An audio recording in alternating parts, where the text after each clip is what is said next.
All right, everybody. So we've got two graphs here, and we're going to try to find all the points of intersection. I actually see one right off the bat, because if I look at this graph and I look at this graph, I see that they both have the same x-intercept. They both have the same x-intercept of x minus 2. Or sorry, same factor of x minus 2, which means they have the same x-intercept of positive 2. So right here, we see 2 comma 0. Right here, we see 2 comma 0. So we know that point is on both graphs. So you can cancel that factor out, and then the only other possibility is that x plus 5 is equal to 2x plus 1. That's the only other part of the graph, other part of the equation. So that's the only other place where you could get a point of intersection.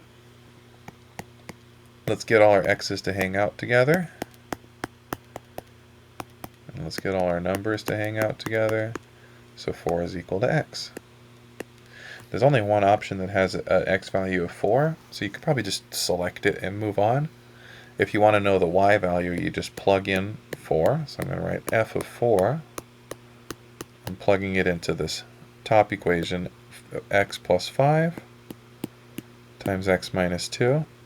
That gives me 9 times 2, and that's 18. Alright, scooting on down. Is the degree of the following graph even or odd? It's even because it's the same on both ends.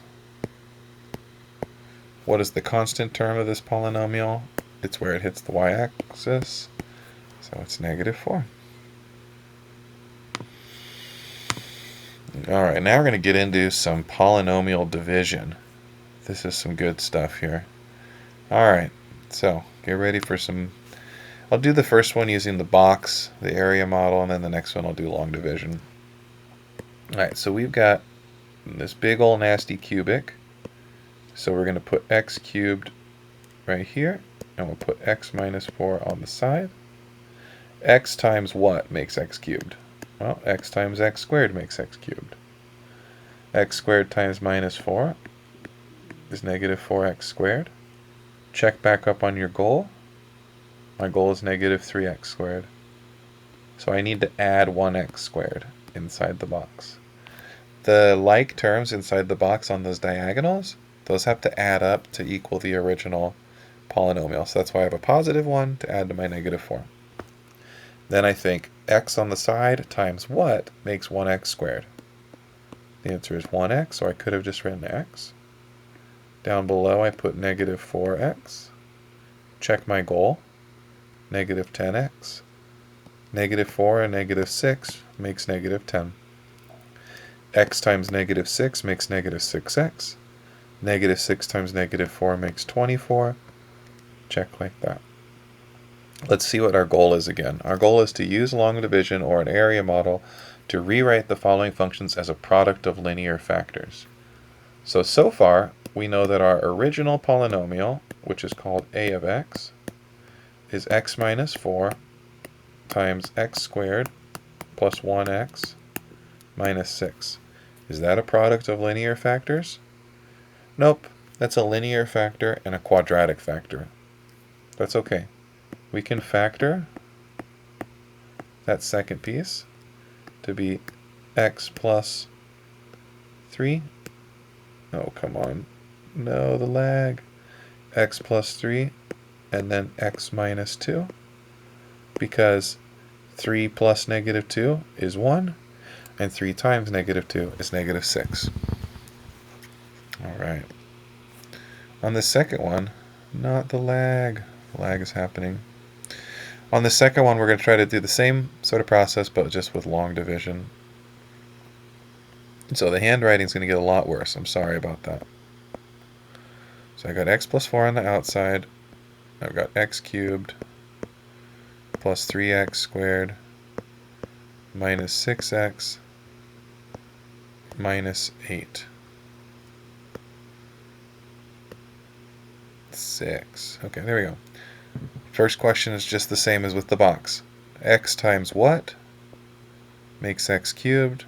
It's x squared. Then I multiply x squared through. X squared times x cubed. X squared times 4, 4x squared. Then I subtract. Subtracting the first two pieces makes 0. Subtracting the second two pieces makes negative 1x squared.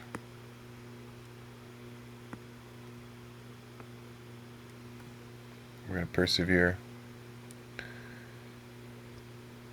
Alright, so bring down the negative 6x, bring down the negative 8. Ask myself the same thing. X on the side times what makes negative 1x squared? The answer is negative 1x. Multiply it through. I get negative 1x squared minus 4x. Subtract the two pieces. Just like before, the first part crosses off. The second part, negative 6 minus negative 4. Be real careful with your negatives. Negative 6 minus negative 4 is negative 2. So I had negative 2x minus 8. Multiply by negative 2 to get negative 2x. Multiply by negative 2 to get negative 8. That cancels out with the remainder of 0. So far I know that b of x is equal to x plus 4 times x squared minus 1x minus 2. Just like on the last one, the x squared minus 1x minus 2 can be factored one step further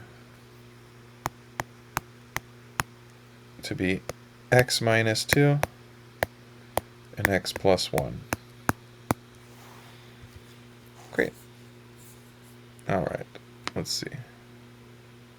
Yep, let's clear all this. Let's hope the Wi-Fi holds on for just a second longer. We're almost done.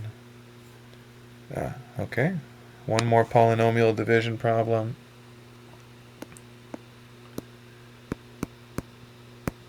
I guess I'll do this one long division style.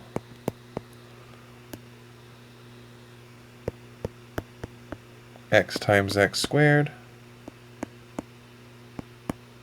X squared times 2. Subtract x times 6x. Bring down the other two pieces.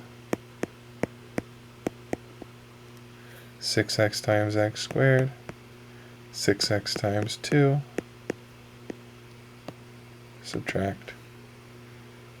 5 minus 12 is negative 7. Bring down the minus 14.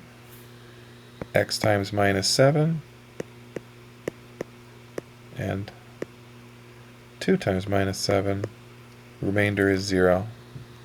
So we have x plus 2, x squared plus 6x minus 7, which factors to be x plus 7 and x minus 1.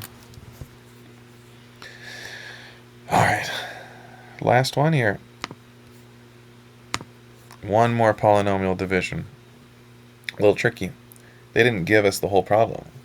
They said that the letter u is some unknown number here. So look at this thing.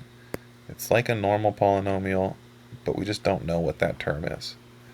And it's saying if x minus 2 is a factor, what is u? Well, let's just try dividing like we just did.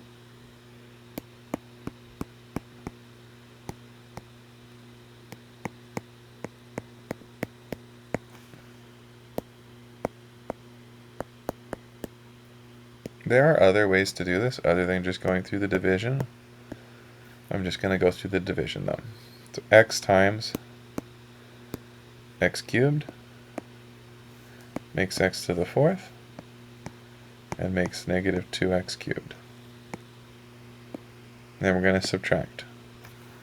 So I'm going to be really careful here that I need to make sure that I end up with no remainder because x minus 2 is a factor on it. So if I multiply through and then subtract, I get negative u plus 2. x cubed. Then I have plus 24x squared minus 32x plus 16.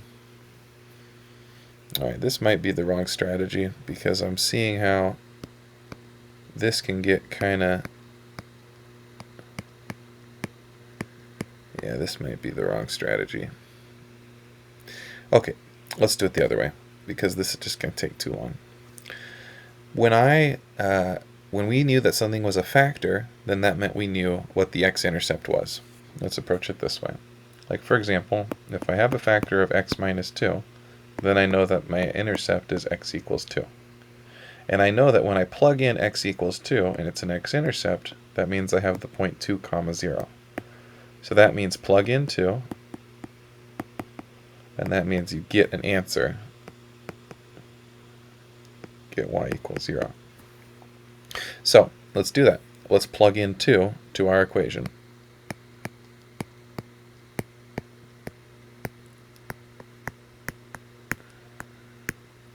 So I'm looking for the letter x, and I'm just replacing it with 2 in all those spots. 2 to the 4th is 16, 2 to the 3rd is 8, 2 to the 2nd is 4, 32 times 2 is 64. Let's see.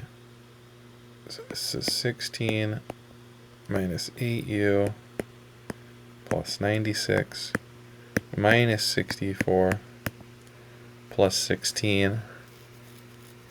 Let's see, 16 and 16 makes 32, minus 64 is negative 32. So that means I've got a negative 8u plus 64. And that equals 0. Why does that equal 0? Because I know that x minus 2 is a factor. And if x minus 2 is a factor, that means plugging in positive 2 gets me an answer of 0. If I solve for u, I get negative 8u equals negative 64, divide by negative 8, and I get u equals 8. So u equals 8 is the only number that allows x minus 2 to be a factor. Alright, thanks for watching. Happy studying.